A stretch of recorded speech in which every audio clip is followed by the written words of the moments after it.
The legislature continued their relentless attack on the working class in Week 5 of legislative session, drawing us closer and closer to a dark future in the Sunshine State. The Tallahassee Army of Destruction made some of their most decisive attacks yet on the future of public education, voters' rights, and open records laws. Slaughterhouse, man!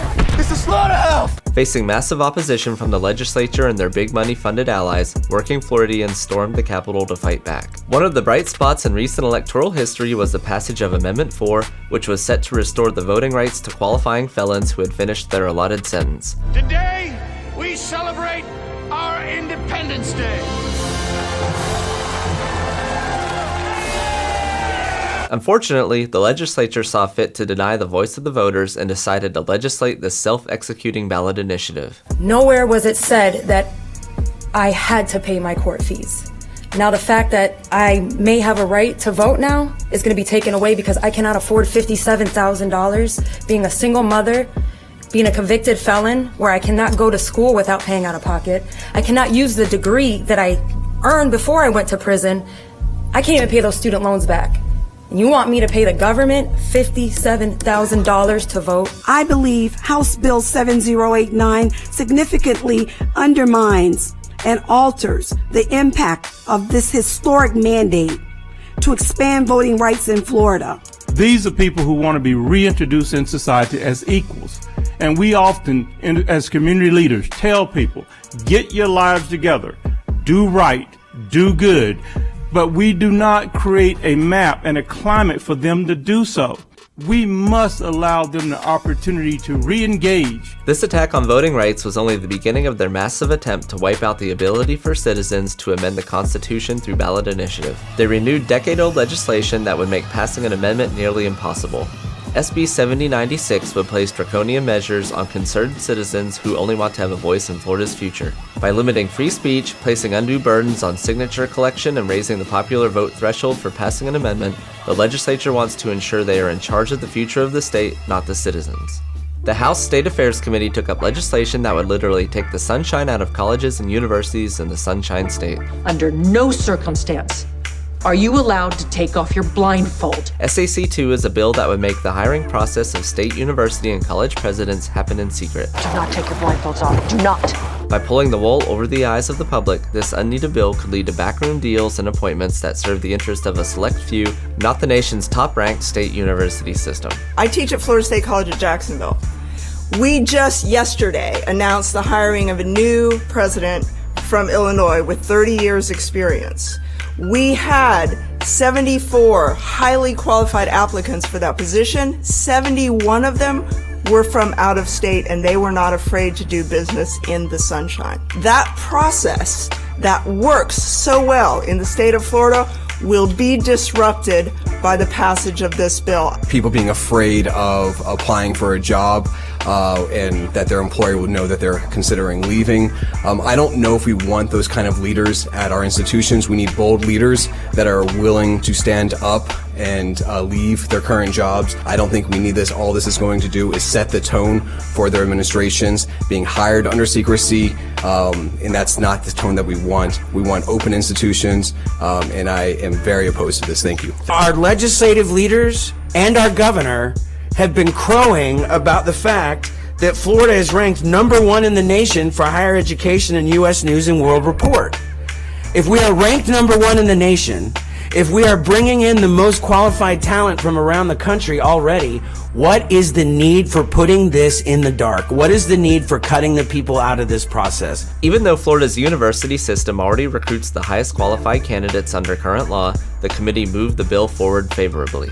After temporarily postponing their earlier attempt to gut workers' compensation, the Senate again took up SB 1636 in committee. This will decrease payout benefits to workers and affect their ability to recoup attorney's fees, which are often incurred when trying to receive their deserved benefits. Some of the committee members were taken aback after hearing compelling testimony from experts and affected workers. I severely injured my back on a job site. Could not walk, could not stand up straight, or I'd get lightheaded and fall over. I fought 6 months with the insurance carrier to get treatment, to see a doctor at all. I had to get an attorney just to get treatment.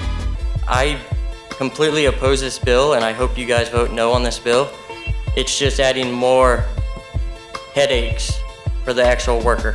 Since 2003, this system has gotten worse and worse and worse for working families and people that are injured on the job. And once again, this bill does nothing to return benefits to workers. It does nothing to simplify the process. It does nothing to keep them from having to get an attorney. It just places the burden on them at one of the most difficult periods of their lives. There's all other kind of stuff that was brought up. The only avenue to file a petition, that's not true. Barry, if you can close, we've got... Well, I'm not going to close. I'm going to ask the bill to be TP'd. The bill was again postponed, so this unfair decrease in benefits for injured workers can still be brought up for a vote by the Banking and Insurance Committee. Stay informed on this terrible anti-worker legislation and be prepared to contact your senators if needed. Public education was again a major target of legislation in Week 5 of session. The House scheduled their unconstitutional voucher scheme and the arming of teachers for their second reading. This would have given the opportunity for amendments to help clarify and determine the final look of this legislation. Facing classmates, friends, and families of victims of gun violence in Florida, House Republicans refused to hear the bills as scheduled. Undaunted, the affected Floridians who traveled to the Capitol formed a gauntlet to show politicians what their votes mean. A handful of representatives respected the lives lost to violence, but many avoided the violent reality of their decisions and entered the chamber through an alternate entrance. The students then joined elected leaders and supporters to tell the legislature that they will not be deterred by the politicians' tricks and will be back when the legislation is revisited. Teachers' focus should be on education, the job they signed up for, the job they already don't get paid enough for. SB 7030 is a dangerous push for reactionary measures. Our focus should be on preventative. Spending money on arming teachers rather than investing in proper mental health resources or any other resources that schools lack continues to make no sense. Our tirelessly working teachers, and most of all, the students they shepherd, are disregarded with no forethought and at worst, contempt. Make no mistake, the arming of our full-time classroom teachers is dangerous. It is dangerous for teachers, for students, and for law enforcement. We've seen time and time again, more guns equal more gun deaths, and this time will be no different. I am told that that building across from us contains the halls of power. I submit that they are not halls of power. They are halls of apathy, apprehension, and antagonism.